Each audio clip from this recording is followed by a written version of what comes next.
before ndarwara ndichigara ndega mutown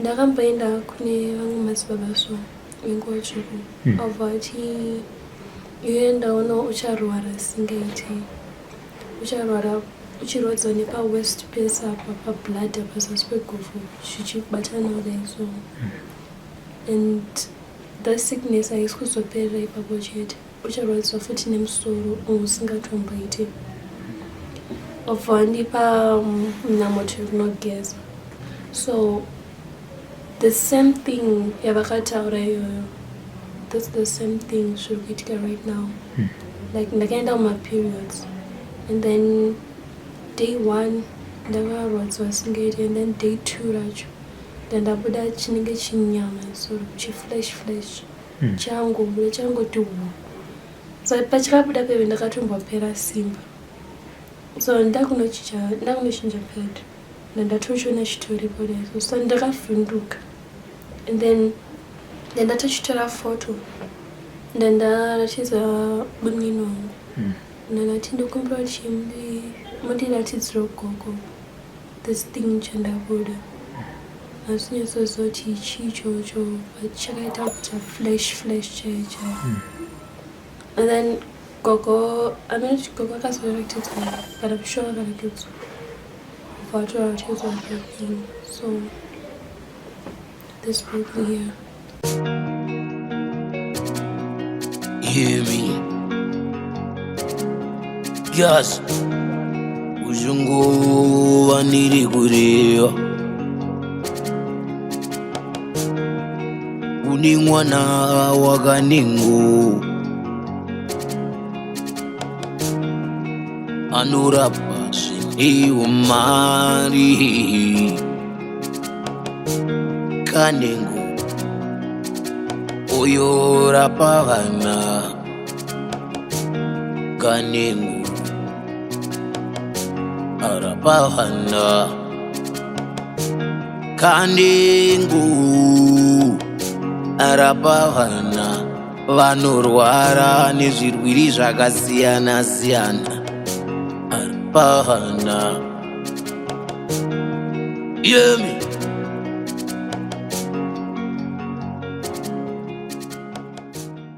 tauya ni mwana uyu zvakamira sei? Ya mwana wacho ndamuzwa ndaruona toda kumubatsira chatoda panapo toda kuti tikamubatsira toda kuti munhu weye akamita unofana kuya futi panapo kana tibatwa nemutemo kubatwa kuti zvinhu zvakaipa zvakaita pamwana pane nyaya mbiri pane rape nesatanism nekumusira chirwere kwaakamuita because izvezvi akaita problem kuti kuchisekerosi chake akubuda zvinhu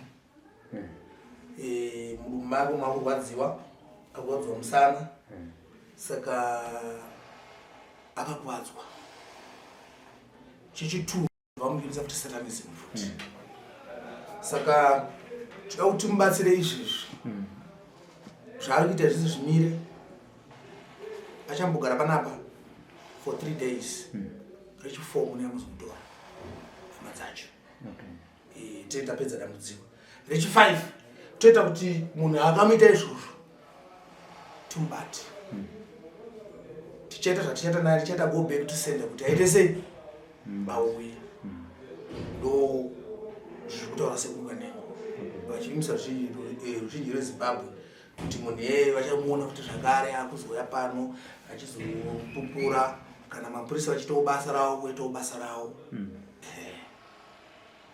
ndozviripo. Regai tinzwe kuti zvaakataura kuhama dzake nezvaataura kwamuri ndizvo iri handitika toda kuti uye uchapupu kuhama dzake nekwamuri zvakare nekwatiriwo isusu handitika hanzvadzi ndikumbira kuti utange kutaura kuti nyaya yako iyi yakatanga sei kutosvika pazuva ranhasi pawave kurwara. So zvakatanga when I was in grade 6 pana ticha vaindidzidzisa like ndovanga ari class teacher vangu so So vakatanga chiti fishes yondendisirwa mabooks anokomota fishes do this for me, do this for me. Vachindituma saying I'm. So the second day vakabva vandiedza mustoro and then vabva local door epasitoro then vabva vabvisa hembe dzavo dzese like vabva tosara vatori naked, totally naked. Vabva vatanga kundibvisa uniform yangu so yange nemapatani pamberi vabva vandibvisa everything and ndatosara ndiri naked. So ndakavabvunza ndikati, what are you trying to do? What are you trying to prove here? Zvikanzi nyarara or also mafira maoko mangu. So ndakabva ndangonyarara and then vabva vatanga kundibata vachindisa chigunwe mukati vachindikisa and she did all sorts of sexual abuse on me. And then after that, vabvazonditi chienda kumba, but make sure that apana waunoudza because ndinokuuraya, for sure ndinotokuuraya. So ndakangoenda kumba, apana ndakaudza, ndangosvika ndikanyara, like what she said. And then the next day, takapedza chikoro kuma around 11, of which tafana kupedza around 1 to my class 6. So takapinzwa kupedza vabva vaenda neni kumba kwavo and then tatosvika kumba kwavo pagate vabva vatovhura gate ravo vabva vatorivhara. So it was a long driveway, like pane driveway kuti uzosvika pane imba yavo. So vatodriva vatosvika vabva vatovhura dhoo vabva vatopinda mukati vabva vakiya dhoo ravo and then she took me to your bedroom. And then I've got to lock up with that door, bedroom. And kumba kwacho kwakustombana anyone, kustombana kana vana, not even. Vastombana kana anything. Pangone isusu tanga tingori tuchet. Tasvika ipapo.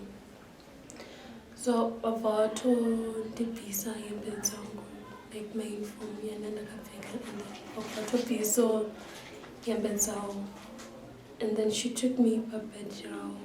And then she started touching me, vachindisa chigunwe mukati, vachindilika my vagina, vachindibata till she came. And then vapedza izvozvo vabva vangondisvitsa kuchikoro vabva vataura futi zvikanzi make sure apana waunoudza. So I just did the same thing. So vakasvita till grade 7 and then form 1 ndakavaona like okay ndichitofamba zvichienda kuchikoro. So pandaitofamba chienda kuchikoro vabva vangonditarisa vakanditarisa zvezvo kuti ndakuona kuti ndokwauri kudzidza. And then form 1 and form 2 vabva vauya again ndandavaona vabva vanditi zvinezvo like vakauya nemota paside vabva vachiget into my car. And then ndakatanga ndichiramba at first and then pakangonditarisa varamba kanditarisa and then it was like vakandibrainwash. It was like vakandibrainwasha zvoti ndibvume each and everything zvavaitaura. So I just got into a car and then vabva vaenda neni kumba kwavo again and then she kept on doing the same thing vachirara neni and stuff vachizondidzosa. So she did that up until form 3 first term. Ndakaona ka1 from then andazombaona because ndabva ndambozoendeswa kumusasa and also I transferred njendanotsa kwaMutare. Chakaita kuti uende kumusasa chii? It was because takaenda kuCBC kuParu. And then ndakaexplaina that issue. So vakabva vanditi tumiendese kuplace of safety kumusasa project. But kumusasa kwacho they just gave me counseling, nothing else. Ndandagareko for 3 months. Till ndabanda ngodzoka. Till now I was at Vobatsira and no one knows what happened. Wakaenda kuzibvisira kuendesa kumusasa haina kuendesa kesi yacho kupolisi. Kwati musasa haina kuzendesa kesi yacho kuti kupolisi. Kupolisi nanda yange yatosvika. Yange yatosvika already. So vekuzebc vaizviziva kuti vekupolisi vari kuzviziva because they asked me kuti vakaenda here kupolisi. Okay. Maenda kupolisi, mapolisi akatora action ichi. Vakangonovatsvaga kumba kwavo ikoko but taingosvika pasi tombonaka anyone. Pangooneka mukadzi kapfupi achiti hapana papagare munhu akadaro and hatitombomusivi munhu iyeyo nokuti ane zvake. Saka pamaita sexual activities vaisindisa mushonga here? Pane ndezvipi zvimwe zvavaita besides izvozvo chete? As for mushonga, hapana mushonga wandakaona unless if she used it ndisingazvioni, but hapana chandakaona. Saka izvi zvema-sexual activity maimboitaiwo naTeacher here vanhu vaizozviita nevamwe vanhu? Inini naTeacher ivavo chete pasina anyone. Hama dzako dziri kususpekta kuti iye zvinezvi unogona kunge uri muma-relationships iwayo nevamwe vanhu vechidzimai. Iwo tichauro chokwadi kuti ndizvo here? Pana panotaura chokwadi. Yes. Tibatsirane. Yeah, I know, but unless me any relationship with a lady. Are sure? Yeah, I'm sure.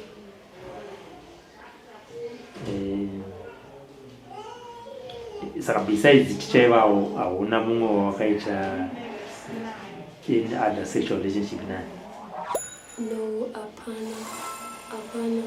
I just felt attracted to women, but I never approached a woman.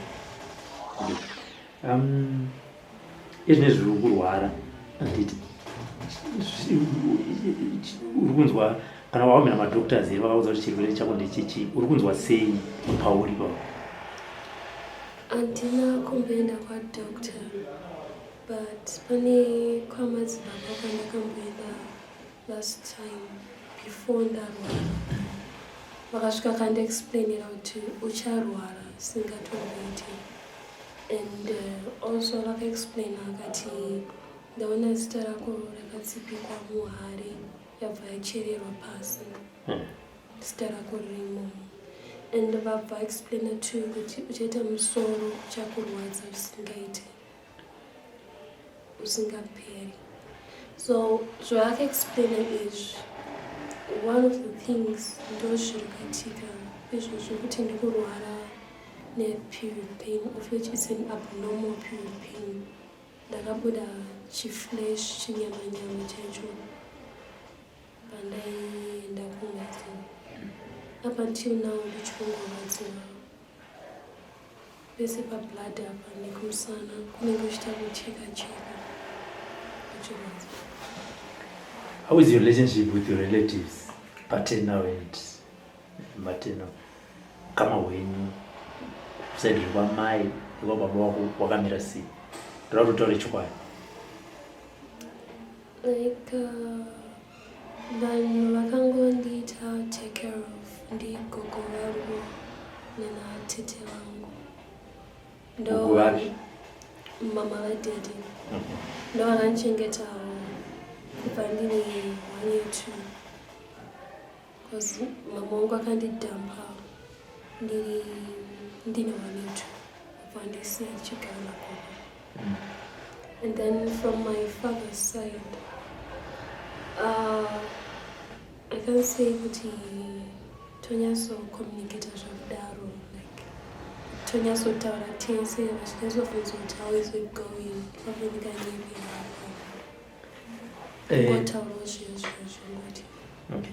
Kwagogo wakabva sei? Ndakaita zvekutiza ndakubva zviri proper. Chiita chaitii? It's because I was becoming stubborn and I felt like inquiry needs are too much.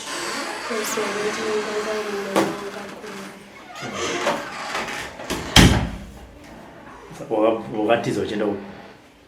Ndakatiza ndichenda magara ndega in town. Wega in town? Yeah. Muflat, imba muchi? Muflat. Mari ubadra, wawaona basa? At first, official, I can say at first, my rent yangu ndaibhadhara boyfriend. And then akabhadhitumira mari zvikanzi do something chaunogona, like chauri passionate. So ndakabva ndatanga kuita zvemanews. Which ndaisanyazoziva zvemanews, but I learned from kungoona vanhu vachiisa. Then I started doing that. Okay. Pane rwakambotaurira kufamily kwako kuti inini this is what I went through. Izvo zvekuti kwataura kuti handakazoenda kumapurisa ukaenda kuZBC chida kuti nyaya yebude kuhama dzako pane rwakambotaurira kuti izvi ndio zvandakaenda through.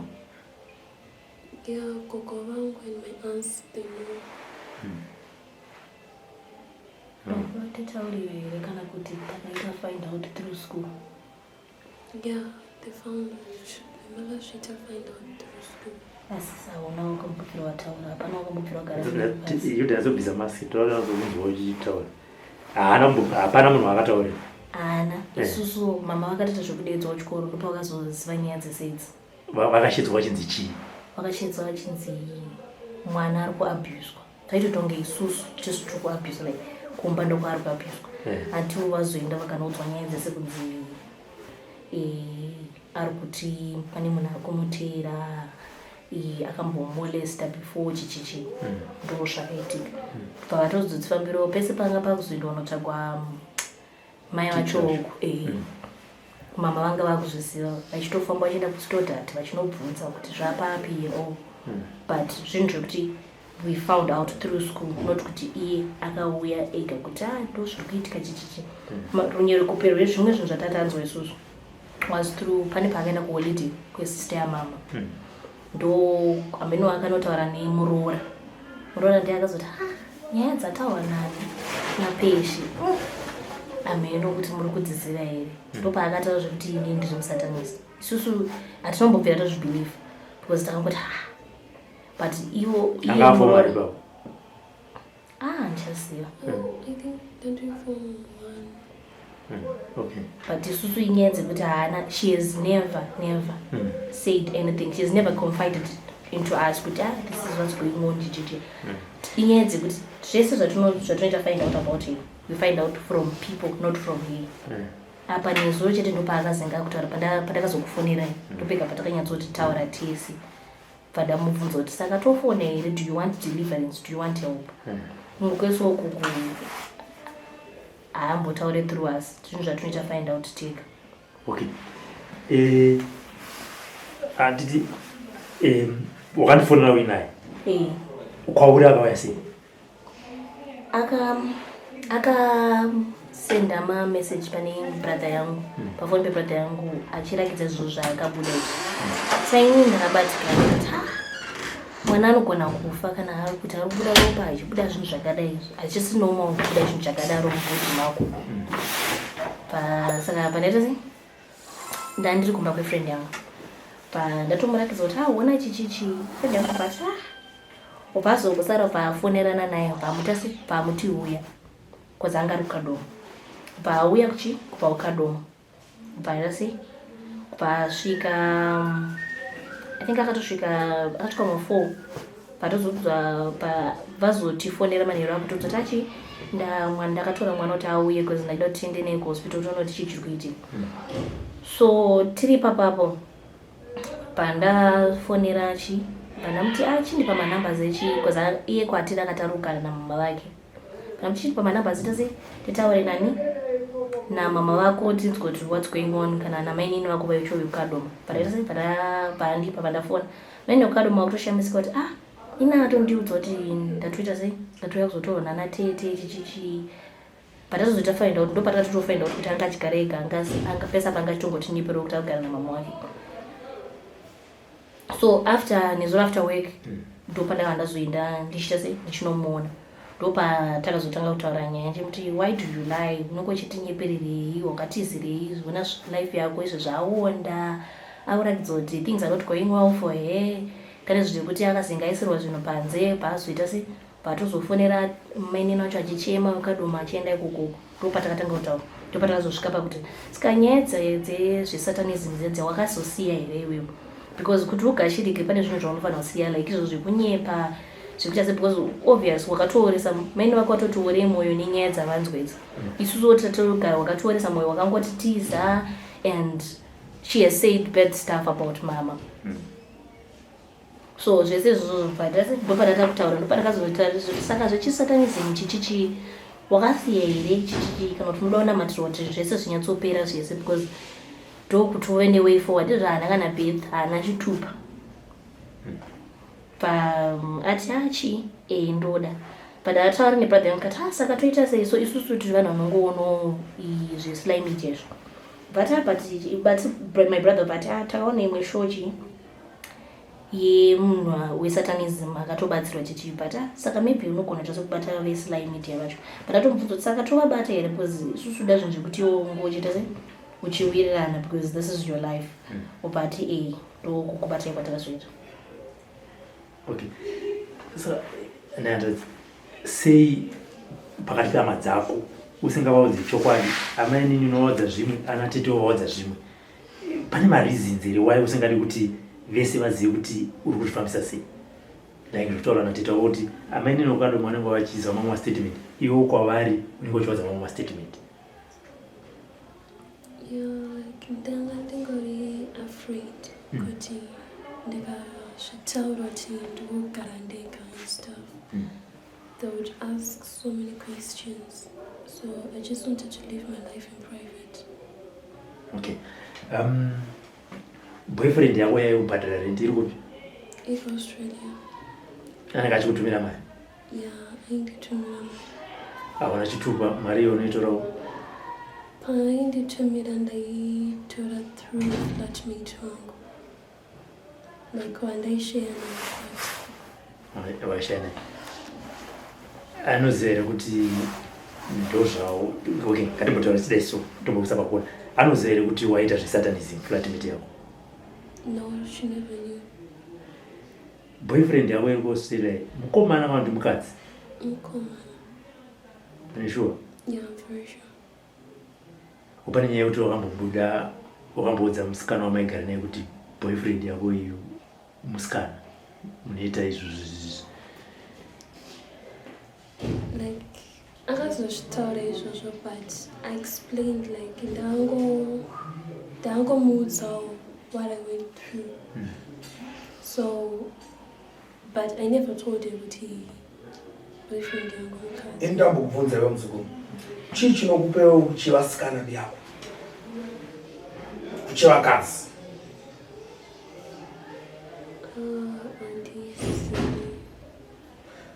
Unoona iwe kuti ubatsirike kupupura pachena nyika yoziva kuti pane mumwe munhu akatarisa TV afana kuzviziva kuti zvakaipa. Saka iwe kati chikubvunza kuti chii chinokupa iwewe kuchiva vamwe vakadzi iwe uri mukadzi uchishuvira kuda nomwe mukadzi iwe uri mukadzi? Ndopakwatora spirit pana media mako? Yeah, I think I got it from her. Mashoko angu ada nditaure ndeyekuti situation ine muzukuru wangu auya panapo kurushinji rweZimbabwe vane vana vari muzvikoro vane vana vari mabhodhingi. Ndokumbirisa kuti mwana kana auwe mwana ngaite ushamwari naamai vake, mwana komana ngaite ushamwari nababa. Zvinogona kubatsira nyika nokuti mwana paanoabuswa anoachiudza mama kuti ndaita zvakati zvakati. asi kana vana vachienda kuchikoro pasina ushamwari mwana naamai kare taiti kuna nambuya nanatete ndo vaiita ushamwari nevana, asi izvo zvanambuya vacho hatichina vapera kufa. Saka takuchikumbira kuvabereki iye zvino zvekuti kana une mwana wako musikana ita ushamwari nemwana wako musikana. Wabva kuchikoro waswera sei wadii maita sei kuchikoro nhasi naTeacher handitika zvinobatsira mwana anosununguka kutsanangura zvaanenge aitwa bhozi uyu akabvira kare kubhinywa. Izvezvi munogona kumupa mhosva yekuti zvone sei achiita secret, because secret yake pakutanga akagara audziwa namedimaya kuti handidi kuona munhu uchizotaura zvinhu zvakashata, handidi kuona munhu uchizotaura zvakashata kana kuzotaura munhu. Ndopakadzidziswa kukipa secret. Saka zvinhu zvake zvese kubva iye zvino kubva kumashure kwese kwaita kwese zvinhu zvake zvanzi secret. Saka ipapo hamufani kumba mhosva. Munozvona? Nekuti secret akagara apiwa nani? Namedimaya. Saka zvinhu zvake zvese anongozviita secret. Izvi zvanamwe mashoko afana tatsanangura asi kukwanisa akachengeta secret. Nekuti iye akaudza kuti ndarara newe handidi kuzokuona uchiudza umwe munhu futi zvakare. Saka isecret yakaita sei?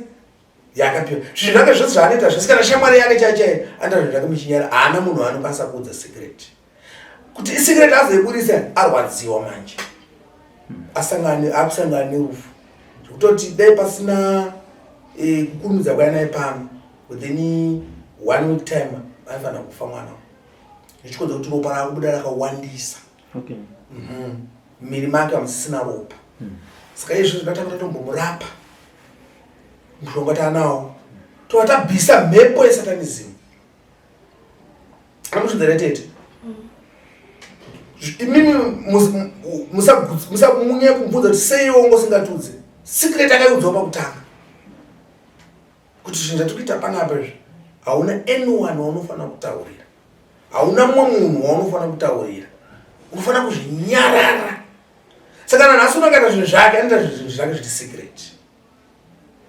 Izvezvi ane dambudziko raanaro ipapa ndadi kumubvunza kuti chichi kukupewo kuti vamwe vakomana chaichaiwo usingade vakomana uchida vasikana. Mwana wenyu ndikuzviona pagirasi mubvunzei ndikumunyepelera. Varume haana basa navarume ada vasikana vakadzi. Saka Satanism yamo munyama make. Saka pada kutoshandwa zvakasimba. Saka ndimbokufunza kana mchiti mimi haadi varume handiti asi ari kudza hama dzeki kuti boyfriend yangu iri kuAustralia murume iwa ndomukadzi. Mukadzi. Mafriends yake vadana vese vakadzi. Mwana. Adana varume haana basa nawo. Kana feeling yemurume nje haana basa nawo. Vanoda vakadzi. Saka mukadzi ari kuAustralia ari kudza hama dzake kuti boyfriend muZimbabwe ere kana kuti ndiko kuAustralia? Ndiko kuAustralia ko. But akabva muno muZimbabwe. Anogara kuAustralia. Okay. Iva vane chigroup vane WhatsApp web chavo chavanoshandisa. Okay. Pano muSatanism akamboya panapa. Ngochani vai. Bosi ngochani Satanism igroup rimwe chete. Vane WhatsApp vanoshandisa inonzi grind kana chiziya iyi. Tichamunza. WhatsApp yo anoti akasvika muarea so. Anoenda pa WhatsApp web yonzi grinder, inonzi grinder. Ndaitaura nomwe muSatanism pana pa anobasa kuzobuda ati pa mhepo. Anobvunza kuti muno muarea muno matasvika muno mune ngochani ngani. Mune maSatanism mangani. Wototaurirana kuti pana nhengi apa namba yakati kubva pandiri pana pakufamba ipapo pana makilometers akati.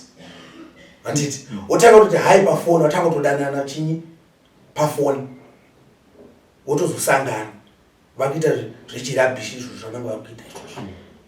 Saka ndo mamire anoita zvinhu izvi. Uyu akatobhabhatidzwa baptizo pa secret ndo baptizo bozi ukaona zvabuda zvarwadza haana kuzoendera haana kupedza course ana medicine akapedza makosi kaya vakabva vatanga kuita mari izvo zvinokuzvanokona magrasi apa aifanira kutobuda muno muzimbabwe tenda kuaustralia aibva atita anenge ambinga manje vanenge vakuzunuswa zvidende zveropa zviya anozvona saka zhinji tichikumbira vabereki vana vari kuenda kuchikoro garai pasi nevana venyu tsanangurai nevana mafamba sei musaregere vana vachingobuda vachiita sei vachienda mazvona saka uyuka isatanism ingochani zvakare ane zvingani zviviri ingochani ari satanism izvo shamwari dzake dzese vasikana vakomana vake vacho vasikana izvo zvakuita problem zvinhu zvaakubuda mudumbu make tida kuparadza mhepo youngochani toparadza mhepo yosatanism tomurapa futi zvakare udzokawo muvanhu zvakanaka izvo hapana munhu achamutambira bozi izvo zvakagara akadai soka anopedza kutouraya vamwe vanhu nemhepo iri paari ticha anofanira kuongorora toda kuti tichagadzira kana anga ari muno muzimbabwe tinomubata kana anga ari kunze kwenyika tinomubata tobatsirana nekuti iye ticha haasi ega wakaita pachikoro ipapo vakatokwadza vana vevanhu vakawanda saka ndo problem tege tichitaura kuti vabereki kana muchigenda nevana venyu please muri kundinzwa nevari kundiona nevari kunze kwenyika itai relationship nevana venyu kuitira kuti panokanganiswa unozviziva ende wezve munhu akaabhuswa hazvinetse mwana kana akaabhuswa so achifamba so pane zvinoitika paari mamovement yake ukaona mwana abva kuchikoro akaona ari zii handiti asingataure akanyanya kwamutuma chingota chinje achikupa ugara pasofa usumuka kuti zvakare mutore zvakanaka mwana mukanyanya waitwei kuchikoro chichaitika unotaura naye zvakanaka bozi izvi zvakaita pfungwa iyo hazvikabhike mupfungwa make upenyu hwake hwese zvinhu zvingori chii zvinhu zviri mupfungwa zvakafanira munhu akarepwa ari mwana mudiki angoti kurei kahabiti kekurepwa kake akapere mubrain make kanoona mukachi karimo kuti anenge akabhinywa saka kune mabhinya kuchikoro matinofamba kune mabhinya saka vabereki dambudziko iro mariona iro dambudziko remwana anonzi rake musikana patience akabhinywa akachinzwa satanism iyezve yaakuda vakadzi izvo mangomana haana basa naye asi kuti musikana uyu anotomuchiva ari apa muzukuru anenge akutomuda saka tichatsvano patinogona napo kuti zvipere ane chirwere chainacho chakakonzerwa nesatanism here chakakonzerwa nezvavanoita here chakakonzerwa nezvavaiita pabonde sex bozi yaisa mushonga pachigumo bozi anenge akarara ngochani anorara omubvisa omusutura hembe yosutura futi hembe saka anenge ane mushonga weyo bozi anenge achiita nechigumwe vachidyanana futi uyaitodyiwa saka anenge pane izvozvo anenge kagaba kaanoshandisa kemushonga kaanoshandisa ubva nyika mumota mumotese saka tsvina inenge ichipinda mukati menyama dzake zvakawanda zvakutadza kutsanangura apa but chitogona kuzvitsanangura bozi tichizviona pamweya azvona saka chirwere chatopinda munyama make chatomupa mushonga wokuti arutse nekuchaya tozomupa mushonga wokuti azonwa zvipere tozoparadza mhepo iyoyo panoda futi mbudzi yeropa kuti ageze ropa rachimaziso zvakarega kudaro panenge pakatoipa saka toda kuti tibatsirane naye pamunozodzoka anenge akutsanangura mushe asinganyari achitsanangurira vamwe vake kuti vamhama dzangu kuna sekuru Kanengo anoziva basa iri ndandapinda munguva yakaoma ndasunungurwa izvi zvikuna vamwe amai aku South Africa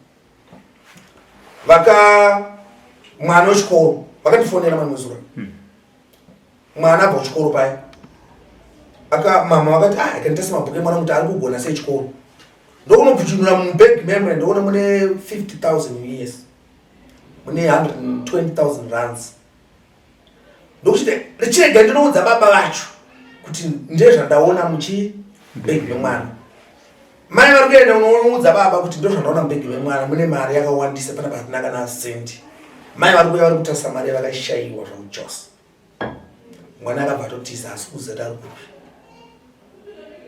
izvozvo saka ndozvinoitika saka tichatry nepatinogona napo toda kuti iye apupure ega nemuromo wake kuti inini zvoshuwa ndinochiva vakadzi kuti kureurura kuya kunopa kuti usatani wehunyari amazvinzisa asi wakauprotecta kana uchiramba chinhu kachirambe zvamuchose ndesaka mionaa vachitareurura zvinhu zvifambe zvakanaka ini ndinoroya ndinodya munhu ndinodai kuti zvipere iwo kwazvichengetedza mwana mako secret ye because patamba nava pachazipe secret takuda kutaura chokwadi kuti dhimoni yenyari satani uya ashaya pokugara zvakafanana nekuti uchidana nemukadzi akauya zimana kuti handikude unonyararika kuzomuendera pakazara vanhu kuti apoza ndozvaanondiita unoitawo mabreak saka uya afana kutaura chokwadi zvisizvo kumanikidzwa nemuromo wake pamabasa ake aibata kuti ini patience ndinorana vamwe vakadzi ndinochiva vamwe vakadzi ndakabata zvakadai kuti zvipere kana achizoenda kuchechi anozoenda kunonamata asi kunota zvigezi nokuti uroyi unopera nomwe uroyi kucheta zvipere zvinokunamatirwa izvo tine zvatichaita naye kuti zviite sei zvipere sezvatanana namerisi zvakapera merisi araiti zvepfungwa dzasisina kana problem nadzo saka iye anofana kutaura nevamwe vake vacho vakaita navo andimazvinzisa amana akataura zvese kuti asunungurwe mudara seduka nei rega kunyara patience pane zvisi zvataura nasekuru pane zvavanyeba taurisa hapana zvavanyeba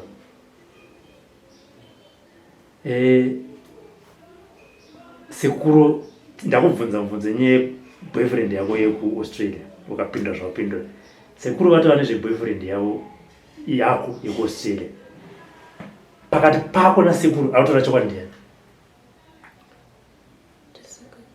taurisa patience kuti ndiani autora chokwadi hakuna usatyitita hapana zvavachakuita bhozi vatoya kuna sekuru wazvinzwa nyange vakatsama kana vakaita sei she's not going to do anything watoya kuna sekuru kuti ubatsirwe and this is the end ndosaka kuna chese munomutaisa effort yekuti ubatsirwe andikurinzwa patience ataura chokwadi pakati pako nasekuru iwe nasekuru ndiani ndisekuru handiti iweyo zvimwe wanga wachizvakanza nditi handiti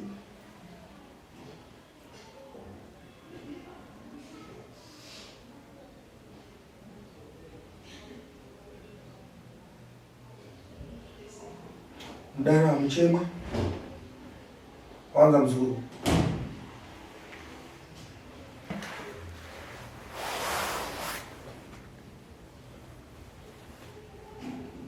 nasekuru atambudzika pain iri pari stomach achambogara panapa 3 days tichishanda naye tichamba mushonga chamurapa tinoda vanhu tine muzurudi ari apo vachapinda naye pacounseling upenyu hwaka husati waguma tichabatsirana naye mwana zvinonzwisa tsitsi tete vari apo ndo vachamukansela vanogara naye kana kurara naye vachikurukura naye kurara nawo kwakupiwa kurara mumwe chete tita kuti futi zvako mana tadzosera mwana vanenge vachirara naye same machira vachitaura musame room vachitaura naye vachimuonesa kuti ai upenyu haunzi hwaro zvinomira zvakadai tomurapa handitika ndine mubvunzo inaye hatina mututo umwe chete anozoda here munhu wemututo wake. No, apa tikurapisa bosi Satanism panojoina ina kana basa kuti waona umwe chete. So it's okay. Toda kuti timurape. Asi chimwe chinhu chadai ndichida manje ndikuti iye afanira kundiudza vamwe vako akajoina nawo kuti vatu kwanise kuvabatsira futi. Pamwe sekuti angonazokudzeya hama yake isisipo. Anofanira kutotiudza vabereki vacho ivavo futi ka. Bosi ane vamwe vanhu vaitotamba navo vari musame class iyoyo. Saka vanhu ivavo ka vabereki vanogara nevanhu ivavo ichitori dambudziko iroro futi. Saka takabata gurupu racho rese tori cleaner. Asi amai avo fanira kusunga. Ndichaita nepandogona napo kuti amai avauye city dons semadhonzi anenge tamusikana kuDubai. Kuti vauye vapupure vanganiso maZBC ose vachiongorwa nevanhu bosi vakatospoila vana vakawandisa. Kakwadza vana vakaita sei? Vakawandisa.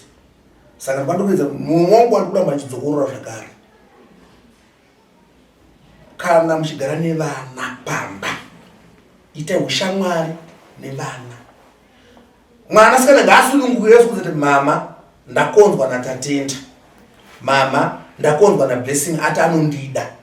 Hazvina basa kuti ane 14 years, hazvina basa kuti ane 15 years, ane 12 years. Ngaangotsanangura. Iwe then atsanangura kuti iwe handiti ndoda kuenda kuchikoro. Why uda kumhanya kuzvarume? Handiti? Zvakanaka izvo zvezvi. Basi kuti mwana wake ndakonzwa namunhu ashambuda. Achitaura muregera ataure mama ndakonzwa nanhingi. Mwanangu aure zvakanaka. Ona mwanangu izvi zvakaipa zvaura kuita izvi. Kune chirwere, kune zvakadai vakomana vanoruma. Andimazvona. Kudzidzisa mwana zvakanaka. Manje kuna ana mai emazuva ano avaikuona hawana kana mukana wekutaura nemwana, hawana kana mukana wacho wekutaura nemwana akomana. Kana baba chavo havasvike pamba anosvika mwa11 mwana anoita zvaanoda. Ndisaka muona ana baba izvo muna matomba atodonha dombo rere dombo iri mwana akomana kuya panozobatsira kuya nedombo rake muno zvati kubva mukuramba izvozvo. Rakari dombo riri mutoriro ndomutoriro nguva chari panze apa anetsa nemutoriro baba hawana mukana kuti upuruka nevana kuti uzive kuti zvinhu zvakaipira zvipi zvakanakira zvipi mazvona. Saka izvozvo ndo zvinopa dambudziko kumhuri. Saka tachikumbisawo ruzhinji rweZimbabwe vari kuona kana pamaTV tirikukumbisa kuti izvezvi kutangawo nhasi Sekuru Kanengo vari kutoparidzira shoko. Wanewo mukana wekutaura nevana venyu, wanewo mukana wekugara pasi nevana. Vana baba garai pasi nevana komana, vana mai garai pasi nevana sikana, kuitira kuti zvinotibatsira mukurarama. Vana vedu havasangana nematambudziko ati kusangana nawo iwaya. Saka anofanira kuti pavanoita izvozvo anofanira kunge akutsanangura, mama ndasangana neproblem yakati, deti ndasangana neproblem yakati. But baba anosvika 12 koko baba kana taona mukana kutaura nemwana komana hapanai. Vana komana vakenda bosi dombo zvakare Satanism. Dombo iroro rinopa kuti munhu akatanga kurushuta anoba pamba hembe dzakanotengesa zvekusatani zvega zvega. Mazvona. Saka uyu ndichagara naye pasi, ndichakurukura naye, ndichamubatsira patience. But panoda mbudzi manje kuti ageze muropa. Mbudzi inofanira kuti mutoiwana izvezvi. Tisatotanga kuita naye basi paoneke mbudzi timugeze ropa masomani. Ane zvakawanda, ane mabasa akawanda akaita. Zvinhu zvaasingagoni kukuudzai, zvimwe zvacho zvinototyisa kuzvitaura. Saka toda kuti zvinhu izvozvo tibatsirane zvipere. Mabasa aita mutauni akawandisa. Zvimwe zvaasingagoni zvekuti anonzi ushingi. Saka izvo zvaagone kuzvitaura nekuti isecret. Kuti kana ndiani munhu angabvume kuti wakaenda kana kuti kusango ukaudze munhu nhasi ndazodai unozvibatsira ndinongozvinyarirawo ndo secret yanayo. Saka secret iyoyo pamuchazodzoka tamurapa tichatanga tabvisa zviri muhana mange pamuzodzoka nenge kuzorira fluent akunyatsa kutsanangura ndaidai